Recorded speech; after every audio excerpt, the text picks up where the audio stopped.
अस्सलामुअलैकुम, ABN news के साथ मैं हूं अनम नकवी और मैं हूं हसन रऊफ। बुलेटिन का आगाज करते हैं। सदर ट्रंप ईरान के तवानाई मराकज़ पर बड़े हमलों पर गौर कर रहे हैं। चंद रोज में बड़ा फैसला मुतवक्के।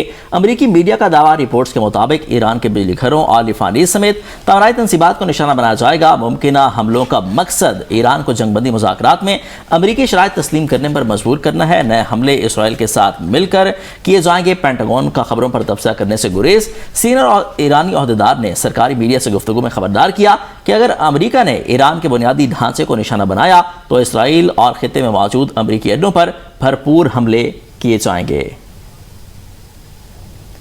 ईरान की बिजली घरों, ऑयल रिफाइनरी समेत तवानाई तंसीबात को निशाना बनाया जाएगा। मुमकिन हमलों का मकसद ईरान को जंगबंदी मुज़ाकरात में अमरीकी शराइत तस्लीम करने पर मजबूर करना है। अमरीकी मीडिया का दावा, रिपोर्ट्स के मुताबिक ईरान के बिजली घरों, ऑयल रिफाइनरी समेत तवानाई तंसीबात को निशाना बनाया जाएगा।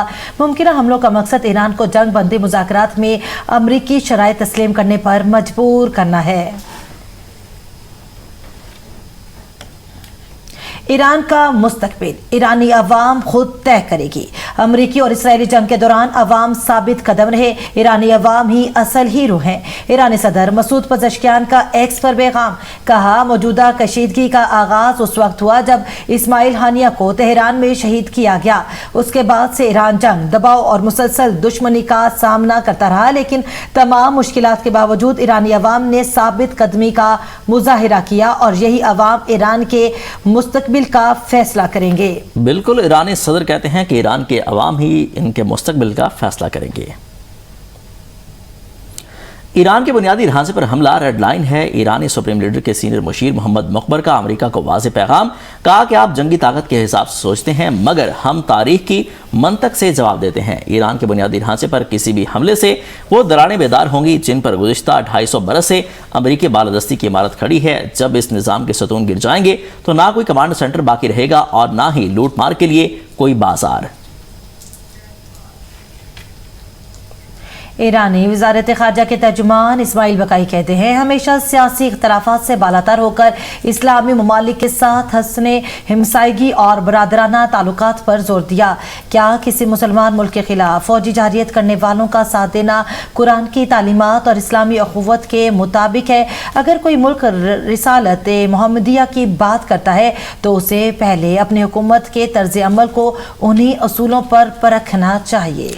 किसी मुसलमान मुल्क के खिलाफ फौजी जहारियत करने वाली क़ुव्वतों का साथ देना कुरान की तालीमात, इस्लामी अखुवत और हमसायगी के उसूलों से मुताबिकत नहीं रखता। वज़ीर आज़म शहबाज शरीफ ने जाती अमरा रायविंड में पाकिस्तान मुस्लिम लीग नून के कायद नवाज शरीफ से मुलाकात की, जिसमें वज़ीर आला पंजाब मरियम नवाज शरीफ और नायब वज़ीर आज़म और वज़ीर ख़ारजा इसहाक़ डार भी मौजूद थे। मुलाकात में मुल्क की मजमूई सूरत-ए-हाल, सियासी अमूर और दीगर अहम मामलात पर तफसीली तबादला ख्याल किया गया। कश्मीर में हर नई बस, सड़क, स्कूल और अस्पताल के क़याम का खैर मकदम करते हैं मगर कश्मीर का वोट किसी तोहफे की कीमत नहीं हो सकता। Chairman Pakistan Peoples Party Bilawal Bhutto Zardari का वीडियो पैगाम, कहते हैं कि कश्मीर को तरक्की भी चाहिए और हकूक भी। मुजफ्फराबाद को बस भी चाहिए और इख्तियार भी, सड़क भी चाहिए और रोजगार भी, अस्पताल भी चाहिए और इंसाफ भी। बिलावल ने कहा कि अगर कश्मीरी अवाम वो तमाम हकूक चाहते हैं जो पाकिस्तानी शहरी को हासिल हैं तो 2 अगस्त को तीर पर मुहर लगाएं। ये हर बस, हर रोड, हर स्कूल और हर हॉस्पिटल का खैर मकदम करता हूँ मगर कश्मीर का वोट किसी तोहफे की कीमत नहीं है। मुजफ्फराबाद को बस भी चाहिए और इख्तियार भी, रोड भी चाहिए और रोजगार भी, हॉस्पिटल भी चाहिए और इंसाफ भी। कश्मीर के अवाम को तरक्की के साथ अपने हकूक भी चाहिए। अगर आप वो तमाम हकूक चाहते हैं जो हर पाकिस्तानी शहरी को हासिल है तो 2 अगस्त को आपका वोट इन्हीं हकूक का फैसला करेगा। तीर पर मोहर लगा। साजिशी अनासर सीटों पर सवाल उठा रहे हैं। कश्मीर में कैंपेन करने वाले कोई अपने मंसूबे का नाम ही बता दें। विफाकी वज़ीर इत्तलात अताउल्लाह तारड़ ने कहा कि आज़ाद कश्मीर के हर इलाके से शेर की आवाज़ आ रही है। खिदमत के मैदान में मुस्लिम लीग नून का कोई मुकाबला नहीं कर सकता। पाकिस्तान मुस्लिम लीग नवाज तामीर और तरक्की की सियासत करती है। अताउल्लाह तारड़ का कहना था कि मुस्लिम लीग नून ने हमेशा मसला कश्मीर को उजागर किया। वज़ीर आज़म शहबाज शरीफ ने अक़वाम मुत्तहिदा में कश्मीर का मुकदमा भरपूर अंदाज में पेश किया। آزاد جموں و کشمیر قانون ساز اسمبلی انتخابات کے دوسرے مرحلے کے لیے تمام تر انتظامات مکمل کر لیے گئے۔ کل مظفر آباد ڈویژن کی 9 اور مہاجرین مقیم پاکستان کی 12 نشستوں پر پولنگ ہوگی۔ Chief election commissioner justice retired Ghulam Mustafa Mughal نے کہا کہ مہاجرین کی 12 نشستوں سمیت نیلم اور جہلم ویلی کے تمام حلقوں میں پولنگ میٹیریل کی ترسیل مکمل کر دی گئی، جبکہ مظفر آباد کے 5 انتخابی حلقوں میں سامان کی ترسیل آخری مرحلے میں ہے۔ انہوں نے کہا کہ پولنگ عملہ سخت سیکیورٹی میں متعلقہ پولنگ سٹیشن روانہ ہو رہا ہے اور پرامن، شفاف اور منصفانہ انتخابات کے لیے تمام انتظامات مکمل ہیں۔ چیف الیکشن کمشنر نے ووٹر سے اپیل کی کہ وہ اپنا حق رائے دہی ضرور استعمال کریں کیونکہ ووٹ کا کوئی متبادل نہیں۔ انہوں نے کہا کہ ووٹ ایک امانت ہے جسے اہل اور دیانتدار امیدوار کے سپرد کیا جائے۔ آزاد جموں کشمیر اسمبلی کے لیے پاکستان بھر میں مہاجرین کی 12 سیٹوں پر الیکشن ہو رہے ہیں۔ بعض علاقوں میں کشمیری مہاجر ووٹروں کی تعداد بے حد کم ہے اور کچھ علاقے ایسے بھی ہیں جہاں صرف ایک ووٹر کے لیے پولنگ ہونی چاہیے۔ LA41 کشمیر ویلی 2 کے لیے پنجاب کے ضلع قصور میں صرف 2 ووٹروں کے لیے ایک پولنگ سٹیشن بنایا گیا ہے۔ سندھ کے ضلع نوشہر و فروز میں رجسٹرڈ کشمیری ووٹرز کی تعداد صرف 5 ہے۔ LA40 کشمیر ویلی 1 میں صرف 4 ووٹر رجسٹر ہیں، جبکہ LA34 جموں 1 میں صرف ایک خاتون ووٹر ہے۔ اسی طرح عمر کوٹ میں LA40 کشمیر 1 ویلی کے لیے صرف ایک خاتون ووٹر رجسٹر ہے۔ بلوچستان میں LA34 جموں 1 اور LA40 ویلی کے حلقے کے لیے پولنگ ہوگی۔ LA34 جموں 1 کے لیے CB میں 6 ووٹ رجسٹر ہیں، جبکہ مستونگ، شیوب اور بارکھان اضلاع میں صرف ایک ووٹ رجسٹر ہے۔ LA40 ویلی 1 کے لیے CB میں صرف 3 ووٹرز ہیں، جبکہ 4 اضلاع پشین، کلا سیف اللہ، ہب اور لرڑائی میں صرف ایک ووٹ رجسٹرڈ ہے۔ محسن نقوی عہدہ چھوڑ دیں، اگر انہیں وزیراعظم بننے کا شوق ہے تو وہ ایک الگ بات ہے۔ پیپلز پارٹی سندھ کے صدر نثار کھوڑو کی وزیر داخلہ محسن نقوی پر کڑی تنقید۔ وزیر داخلہ کے سسٹم اور نئے صوبوں سے متعلق بیان کو غیر آئینی قرار دے دیا۔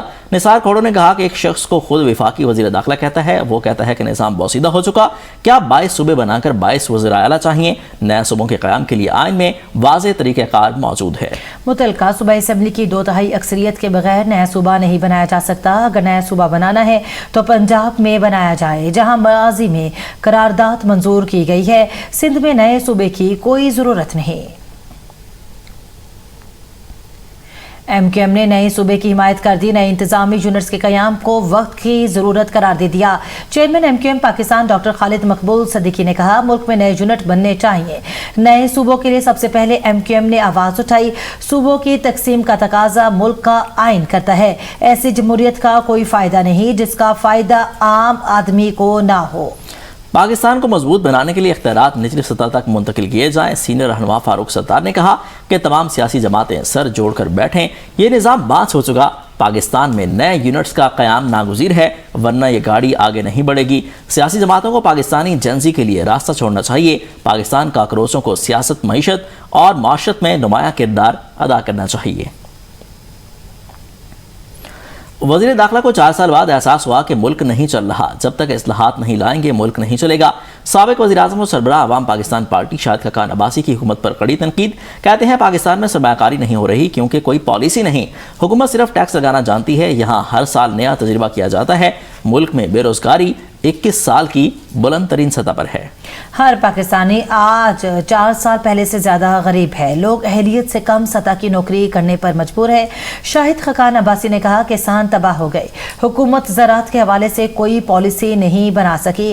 ملک میں بجلی، گیس، پیٹرول، ڈیزل کی قیمتیں خطے میں سب سے زیادہ ہیں، سارا پیسہ مڈل مین کی جیب میں جا رہا ہے۔